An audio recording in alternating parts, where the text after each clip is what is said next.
Olá! É muito bom ter você aqui mais uma vez neste nosso espaço para conversar sobre sentimentos. Sim, baseado nas ciências, mas também estamos conversando a partir da orientação de Deus sobre como nós devemos nos sentir. Além de tudo e sobretudo, como podemos contar com Ele para nos ajudar em todos os nossos desafios. Você já sabe, nós somos seres humanos, complexos, afetados pelo que recebemos do meio, também por aquilo que geramos dentro de nós mesmos. E por conta disso, nós também sabemos que muitas vezes podemos nos sentir um pouco fora do lugar, com os sentimentos desajustados, sentindo que alguma coisa está impactando o nosso bem-estar, fazendo até com que nos sintamos prostrados na vida. E um destes sentimentos que podem virar uma patologia é a tristeza. Quando ela é exacerbada, quando aquilo que sentimos passa da normalidade, impactando o nosso sono, a nossa alimentação, fazendo com que nós enxerguemos a vida como se fosse cinza, é hora de parar e pensar assim: eu preciso de ajuda. O tema então deste estudo é sobre depressão. Sim, vamos conversar sobre este assunto que é tão importante porque muitas pessoas estão sendo impactadas por este transtorno emocional e nem sabem. Claro que preciso dizer para você que se nós estamos sentindo, está localizado no nosso cérebro. Tudo aquilo que somos, a forma que nos comportamos, também os conteúdos que armazenamos em forma de memória, está tudo aqui, na nossa cabeça. E eu preciso mostrar para você algumas modificações, alterações que podem acontecer no seu cérebro, levando a quadros depressivos. Você vem comigo? Porque o assunto é muito importante para cuidar não apenas de você, mas também para dar aquele olhar especial para as pessoas que estão ao seu redor e que você ama tanto. Quando olhamos para o cérebro humano, nós encontramos nele a possibilidade de diferentes combinações. Sejam estas combinações oriundas dos neurotransmissores, mas também da comunicação entre as diferentes estruturas. Deixa eu te falar uma curiosidade, algo que talvez você não saiba sobre o seu cérebro. Nesse dinamismo que se chama eventos no sistema nervoso central, o nosso cérebro se torna único. É a combinação entre diferentes neurotransmissores, as diferentes estruturas, a idade que temos, as informações que recebemos do meio, tudo isso faz o nosso cérebro único. Isso mesmo. Nunca existiu alguém, muito menos existe, e temos certeza que jamais nascerá alguém com um cérebro exatamente igual ao seu. Mas existem alguns padrões que são comuns para todos nós. Por isso que quando dizemos sobre depressão, por exemplo, podemos trazer para você informações que podem ser utilizadas independentemente de quem você seja, ok? Quando olhamos para as estruturas cerebrais que podem estar envolvidas na depressão, podemos falar de córtex pré-frontal. Temos conversado muito sobre esta região do cérebro, porque ela está presente em diferentes patologias, sim. Córtex pré-frontal, tomada de decisão refletida, e quando dizemos assim, como vou agir diante de uma circunstância? Sim. A ansiedade pode impactar nessa decisão, porque você lembra que na ansiedade estamos antecipando algumas situações que podem provocar medo, e a tomada de decisão quando estamos temerosos, sem dúvida nenhuma, vai ser impactada. Quando olhamos para a depressão, não quero sair de casa, acho que não tenho tanto valor, uma tristeza que me invadiu, sem dúvidas nenhuma que teremos o córtex pré-frontal envolvido. Quando olhamos então para estruturas que têm a ver com acolhimento, a aceitação de quem sou, como por exemplo o núcleo accumbente, bem aqui na parte profunda do cérebro, lá no miolo, se eu posso colocar numa linguagem mais simples, esta região pode estar afetada. A percepção de quem sou, sem dúvidas nenhuma, está envolvida com o meu comportamento diante da vida. Quando olho para neurotransmissores, também existe muito mais na nossa atualidade dizendo como eles estão se comportando. Serotonina era o neurotransmissor que nós dizíamos assim, diminuiu serotonina, pode ter um quadro depressivo. Mas hoje nós encaramos que não é bem assim. Mas não é só a serotonina. Nós também olhamos a noradrenalina, a adrenalina, dopamina, diferentes substâncias que podem ter uma alteração no cérebro, levando a quadros depressivos. Assim, então, quando estamos dizendo de depressão, não temos uma receita pronta de como, de fato, o cérebro está se comportando. Temos uma impressão. Temos muitos estudos dizendo que estes diferentes neurotransmissores podem estar alterados nas diferentes regiões do cérebro. E aí você pode me dizer assim, doutora, então isso nos traz um grande problema. De fato, o que acontece numa depressão? Como nós podemos cuidar de alguém que está sofrendo, já que não temos tão claramente quais são os neurotransmissores, estas substâncias que estão envolvidas? Isso é muito importante e daqui a pouco eu quero dizer para você quais são os tratamentos que temos e qual a importância de insistir naquela medicação que talvez você tenha abandonado por achar que ela não está sendo eficiente. Sim, a informação correta, ela é extremamente importante para que você possa ter mais bem-estar, para que você possa cuidar da sua saúde mental. Da mesma forma que acontece na ansiedade, a depressão pode sim afetar as pessoas nas diferentes idades. Encontramos crianças muito novas que podem estar com depressão. Nós temos relatos na literatura de crianças com menos de 1 ano de idade, já apresentando quadros claros de depressão. Claro, quando eu falo de quadros muito claros de depressão, estou dizendo daqueles que foram diagnosticados num ambiente clínico. Um profissional fez esta investigação. Agora você imagina uma criança tão jovem, alguém que está começando na experiência da vida, já sendo impactada por uma doença tão grave. Sim, depressão é doença grave. Muitas pessoas têm utilizado este termo, estou tão deprimida, depressivo, achando que é algo que tem a ver apenas com um relacionamento que se rompeu. E não é assim. Quando falamos de depressão, nós estamos falando de uma doença grave, que já é considerada a segunda doença mais impactante e incapacitante do mundo. É uma doença tão grave que nós cada vez temos mais nos preocupado com diagnósticos errados, pessoas sendo medicadas sem um acompanhamento psicoterápico e sem ter um psiquiatra envolvido. Meninas e meninos, por conta de seus desencontros amorosos, tomando antidepressivo que a tia deu ali, olha, só um pedacinho para que ela se sentisse melhor. Quando olhamos para a farmacologia, a medicação, precisamos tomar cuidado sim. Uma mulher, lá na gestação, ela pode ter alterações hormonais tão intensas, que podem levar a quadros depressivos também. Mais uma vez eu insisto para os companheiros, entendam esta mulher neste período tão especial, porque as mudanças são fisiológicas, neurológicas, podendo trazer alterações emocionais que podem desencadear em psicopatologias. Psicopatologias são as doenças da nossa mente, ok? Quando olhamos para pessoas mais idosas, sim, elas podem ser mais vulneráveis à depressão também. Por isso que quando dizemos que a depressão é a segunda doença mais incapacitante no mundo, estamos considerando um quadro patológico que pode alcançar pessoas desde muito jovens até mesmo no seu último período da vida. Como então podemos lidar com um quadro depressivo? A começar de ter um pouco mais de condições de perceber que algo não está bem.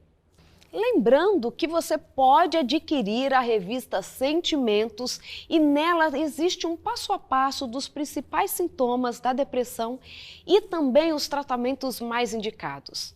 E você já sabe, para adquirir é só entrar em um dos nossos canais e pedir a sua, que chegará no endereço que você nos indicar gratuitamente. É um presente nosso para você, porque o que queremos é que você tenha mais saúde e olhe para si e diz assim: puxa vida, nem imaginava que poderia chegar nesta condição de tamanha leveza. Então aceite o nosso presente, peça já a sua revista, porque ela vai lhe ajudar muito. Mas quando olhamos, talvez não seja você quem esteja enfrentando a depressão, mas alguém que você ama, uma amiga, um filho, até mesmo um esposo. Homens também podem ser impactados pela depressão. Claro que as questões hormonais femininas parecem tornar as mulheres mais suscetíveis à depressão, mas isso não significa que os homens também não apresentem esta patologia. Mas como você pode atuar diante de alguém que está sofrendo com as suas emoções? Como a pessoa pode sentir? Como ela pode procurar ajuda e como você pode ser o suporte? Para continuar a nossa conversa, eu quero que você leia comigo um texto bíblico que eu amo demais. E você já percebeu que eu amo a Bíblia, na verdade, né? Ela é a fonte de Deus para trazer para nós a possibilidade de uma vida melhor, informações, acolhimento, dicas daquele que nos criou e sabe exatamente como funcionamos. Então, você pode acompanhar comigo a leitura. Está em Salmos, capítulo 9, versículo 9, que nos diz assim: o Senhor é também alto refúgio para o oprimido, refúgio nas horas de angústia. Se você está angustiada, se você está angustiado, nele há refúgio. Ele diz assim: pode vir que eu cuido de você. Está tudo bem se você não está se sentindo uma pessoa na sua melhor condição emocional. Está tudo bem no aspecto de que eu te aceito assim, mas eu quero trazer para a sua vida mais bem-estar, sentir-se melhor. Ele diz que está ali, olha, como alto refúgio para o oprimido, refúgio nas horas de angústia. Você sabia que ler a Bíblia pode ser uma das estratégias terapêuticas, sim, para o tratamento da depressão? Quando estamos em contato com o divino, a transcendentalidade traz para o nosso cérebro saúde. Isso mesmo, a ciência já diz que para que você tenha uma vida completa, repleta de bem-estar, a espiritualidade precisa fazer parte dela. Eu já orientei uma aluna no mestrado e no doutorado e o assunto era superação. Quais eram as principais características das pessoas que enfrentam problemas e conseguem superar? Superação é uma adaptação com sucesso, ok? E sabe, entre os principais estudiosos sobre este tema, superação, dizem que aquelas pessoas que desenvolvem a espiritualidade têm melhores condições de superar as suas dificuldades, as mudanças que a vida pode trazer. Agora, se você convive com alguém que apresenta um quadro depressivo, eu quero conversar com você nesse momento. Quando olhamos para pessoas que estão ao nosso redor e elas estão sofrendo, primeiro, você, para ajudar, precisa ter informações adequadas. Isso mesmo. Porque quando nós encontramos, por exemplo, o nosso filho depois da aula e ele está com febre, nós já sabemos que o melhor para dar para ele tomar é o quê? Um antitérmico. Ou um banho que seja mais morninho. Nós já temos ali informações suficientes para poder lidar com aquela doença que apareceu, não é assim? Imagine então quando o assunto é saúde mental. Precisamos ter mais informações para podermos acolher, ajudar quem está sofrendo. E muitas vezes, mesmo com a boa intenção de ajudar, podemos atrapalhar se não tivermos informações corretas. Está desconfiando que alguém que você ama está apresentando uma tristeza além do normal, não quer sair do quarto, diz que está tendo algumas alterações no sono, seja a perda do sono, que é a insônia, ou mesmo dormindo demais. Já relatou para você uma perda de apetite? Não querer estar no meio das pessoas, perder interesse por atividades que anteriormente eram consideradas prazerosas. Todas estas características podem estar presentes em alguém que está com depressão. Mas você precisa saber mais sobre isso. Leia sobre o assunto. Adquira a nossa revista para saber mais. E tenha as informações. Este é o primeiro passo se você quer ajudar. Depois disso, não caia no erro que a maioria das pessoas cometem quando estão diante de alguém com depressão. Usam frases assim: vamos lá, levanta, a vida é bela. Vamos lá naquele casamento comigo, vamos fazer uma corrida no parque. Isso não ajuda quem está com depressão. Ela já não quer fazer. Ela já sente que a energia dela, sim, a disposição está diminuída. Forçá-la a atividades não é o melhor caminho. Sem dúvidas nenhuma que você pode dizer assim: quer ir? Eu vou com você. Existe alguma atividade que você quer desenvolver? Estou aqui para te apoiar. Mas forçar a atividade não é a melhor forma de ajudar alguém que você ama e que está sofrendo com depressão. Algo que você pode fazer que é muito importante: oferecer uma ajuda ativa. O que significa isso? Você vai dizer assim: olha, eu estou percebendo que você está muito desanimada, amiga. Vou aí limpar a casa para você. Isso ajuda. Quer que eu marque uma consulta no psiquiatra para você? E olha como a informação é importante. Muitas pessoas ainda têm preconceito com uma visita ao psiquiatra. Então o que você vai fazer? Vai entender o que um psiquiatra faz. O psiquiatra está ali para ajudar nas nossas demandas emocionais. E algumas pessoas dizem assim: não, é lugar para louco. Posso te dizer algo? O louco é quem menos precisa do psiquiatra, porque ele nem está se sentindo tão mal assim. Ele está adaptado dentro da sua própria realidade. Eu estou falando desse louco que as pessoas têm o hábito de considerar assim. Nós somos seres humanos e você já viu que podem existir algumas alterações químicas no cérebro que precisam ser restabelecidas, reequilibradas. O psiquiatra existe para dizer se é necessário uma medicação. Você pode ser alguém que vai marcar a consulta e levar quem você ama para ser atendida, para que possa receber o apoio. Além disso, o psicólogo também é indicado. Mas ainda falando sobre a medicação, é necessário dizer isso para você. Mesmo que você não seja quem tem depressão, mas que conhece alguém que foi indicada uma medicação e que está resistindo a continuar com o tratamento. Quando olhamos para as medicações antidepressivas, a maioria delas, aquelas que são consideradas de segunda geração, o seu psiquiatra conhece quais são, o psicólogo também deve conhecer. As de segunda geração são medicações que levam de 2, 3 até 4 semanas para começarem a ter efeito. Nunca esqueça dessa informação. Durante este período de adaptação do cérebro, com a medicação você pode ter efeitos colaterais muito marcantes. Dentre os efeitos colaterais, exacerbação, sim, piora dos sintomas da doença. E muitas vezes nesta piora dos sintomas, os pacientes abandonam a medicação. E o que eu posso te pedir? Persista. É assim mesmo, o cérebro está fazendo grandes modificações para que esta medicação seja ajustada no seu cérebro, para que depois o seu próprio cérebro possa trabalhar sozinho, sem estar ali apoiado numa terapia medicamentosa. Não desista da medicação. Se você conhece alguém que está querendo desistir, diz assim: tente mais um pouco.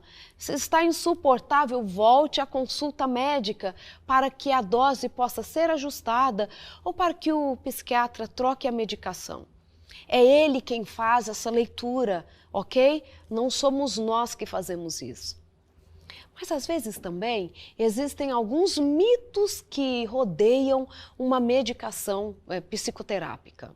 Alguns deles são assim: o médico não é muito bom não. O psiquiatra errou na minha medicação porque ele já trocou a dose algumas vezes, já trocou inclusive a medicação. Eu acho que ele não sabe muito bem o que está fazendo. Não é assim. Sabe o que acontece? Na maioria dos casos, é necessário trocar a medicação. Sabe por quê? Lembra da nossa conversa no início desse estudo? Nós não sabemos qual é o neurotransmissor que está em desequilíbrio no cérebro. Pode ser serotonina, dopamina, noradrenalina, tantas substâncias que existem, nós não sabemos qual ou quais estão fora do seu lugar, da sua normalidade, na sua concentração ideal.